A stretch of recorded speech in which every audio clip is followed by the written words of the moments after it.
والعاقبة للمتقين والصلاة والسلام على أشرف الأنبياء والمرسلين أما بعد فأعوذ بالله من الشيطان الرجيم بسم الله الرحمن الرحيم رب اشرح لي صدري ويسر لي أمري واحلل عقدة من لساني يفقهوا قولي رب زدني علما رب زدني علما رب زدني علما بسم الله الرحمن الرحيم حضرات گرامی اللہ رب العالمین نے قرآن میں ارشاد فرمایا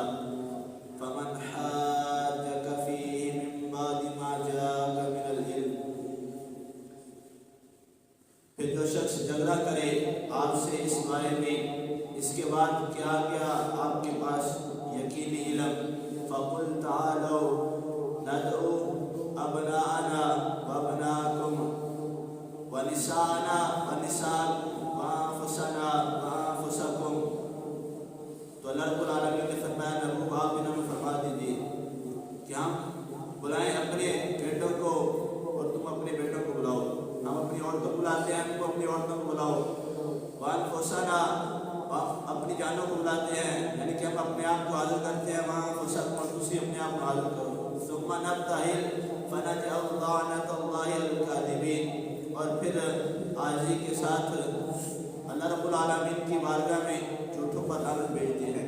جو جھوٹے ہیں ان پر لعنت بھیجتے ہیں۔ حضرات گرامی یہ تو آیت کا ترجمہ تفسیر کی طرف جاتے ہیں۔ اس طرح میں پچھلے درس میں بیان کیا کہ نجران سے ایک وفد آیا حضور صلی اللہ تعالیٰ علیہ وسلم کی بارگاہ میں اور آ کے جھگڑا کر رہا ہے۔ اس بارے میں جو پچھلے درس میں بیان کیا کہ وہ حضرت عیسیٰ علیہ السلام کو رب کا بیٹا مان دیا ہے، لیکن اللہ رب العالمین نے فرمایا وہ بیٹا نہیں رب کے بندے ہیں۔ وہ دلائل دے رہے ہیں، اللہ کے نبی اپنے دلائل دے رہے ہیں۔ یہ جھگڑا کافی ہوا لیکن انہوں نے حضور صلی اللہ تعالیٰ علیہ وسلم کی کوئی بات نہ مانی۔ یہ سارا پچھلے درس میں بیان کر دیا ہے۔ تو پھر آخر میں حضور صلی اللہ تعالیٰ علیہ وسلم نے فرمایا اگر تم میری کوئی بات نہیں مان رہے تو پھر اس طرح کرتے ہیں کہ تم بھی میدان میں اتراؤ ہم بھی میدان میں اتراتے ہیں، تم اپنے بیٹے لے آؤ ہم بھی اپنے بیٹے لے آتے ہیں، تم عورتیں اپنی لے آؤ ہم بھی اپنی عورتیں لے آتے ہیں، اپنے آپ کو پیش کر دو ہم بھی اپنے آپ کو پیش کر دیتے ہیں۔ حضرات گرامی یہ آیت کریمہ سنائی تو انہوں نے ٹائم مانگا، نجران سے وفد آیا تھا، انہوں نے کہا کہ کل ہم اس کے بارے میں فیصلہ کریں گے کہ ہم نے میدان میں اترنا یا نہیں اترنا۔ حضرات گرامی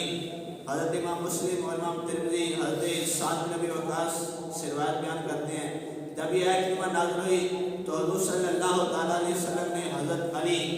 شیر خدا حضرت فاطمہ الزہرا رضی اللہ تعالیٰ عنہ حضرت امام حسن اور امام حسین رضی اللہ تعالیٰ عنہ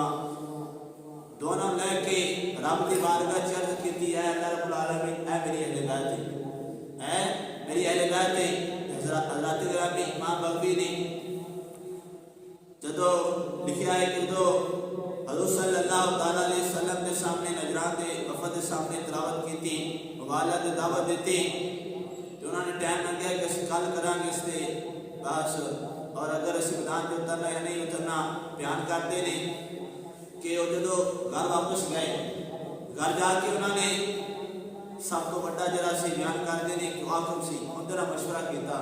وفد وچوں جڑا امیر سی سب کو بڑا سی جی گل مانتے سن جڑا صاحب لائے سی ان طرح مشورہ کیتا کہ حاکم دس ہن کی کیتا جائے تے انہیں جا کے اپنے وفد والوں لشکر والوں نے کیا کہ انہیں کیا قسم بخدا کہ میں دیکھیا کہ محمد باقی اللہ کے سچے نبی باقی اللہ کے سچے نبی نے۔ حضرات گرامی پھر انہیں سمجھایا اپنے وفد نو اپنے گروہ نو لشکر نو کہ میرے دوستو تسی جانتے ہو کہ تاریخ پڑھی جائے پہلو بھی جنہیں بھی نبی نہ مقابلہ کیتا ہے نہ انہاں دے بڑے رہے نہ انہاں دے چھوٹے رہے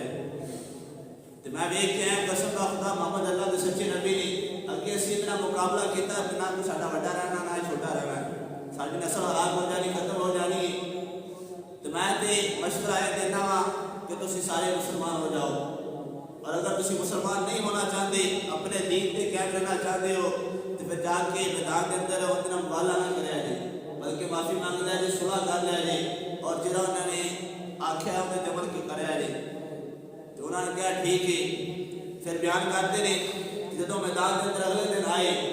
کہ حضور صلی اللہ تعالیٰ علیہ وسلم کا لشکر اس طرح آیا بیان کرتے ہیں حدیث پاک کے اندر آتا ہے اللہ کے نبی امام حسین اپنی گود کے اندر اٹھایا ہے امام حسن کو اپنی انگلی کے اندر پھڑائے اور حضرت فاطمہ الزہرا رضی اللہ تعالیٰ عنہ آپ نے پیچھے نہیں، اور مولا علی شیر خدا حضرت فاطمہ الزہرا رضی اللہ تعالیٰ عنہ نے پیچھے نہیں۔ ایک 5 دن پاک کا لشکر آ رہا ہے اور بیان کرتے ہیں کہ جدوں بھی میدان کے اندر آ رہے ہیں، یہ بھی میدان کے اندر آ رہے ہیں، پھر جنہوں نے پادریوں کا گروہ سی، انہوں کا جڑا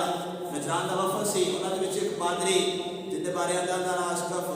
انہیں جدوں ویکھیا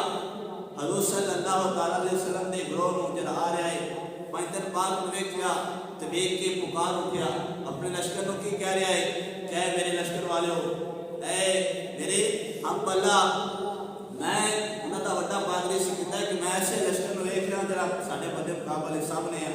میں ایسے لشکر نو ویکھ رہا کہ جنہاں دے چہرے نورانی،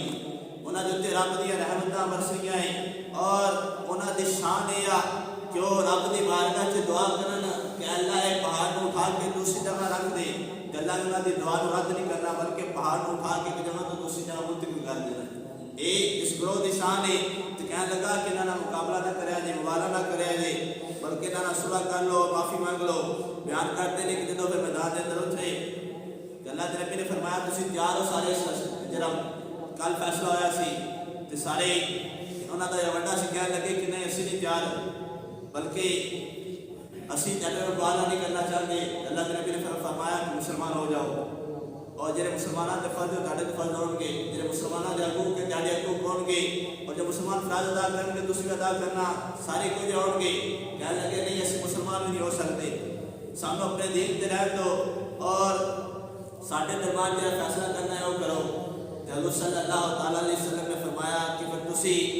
ہر سال اگر مسلمان نہیں ہونا چاہتے اپنے علاقے واپس چلے جاؤ،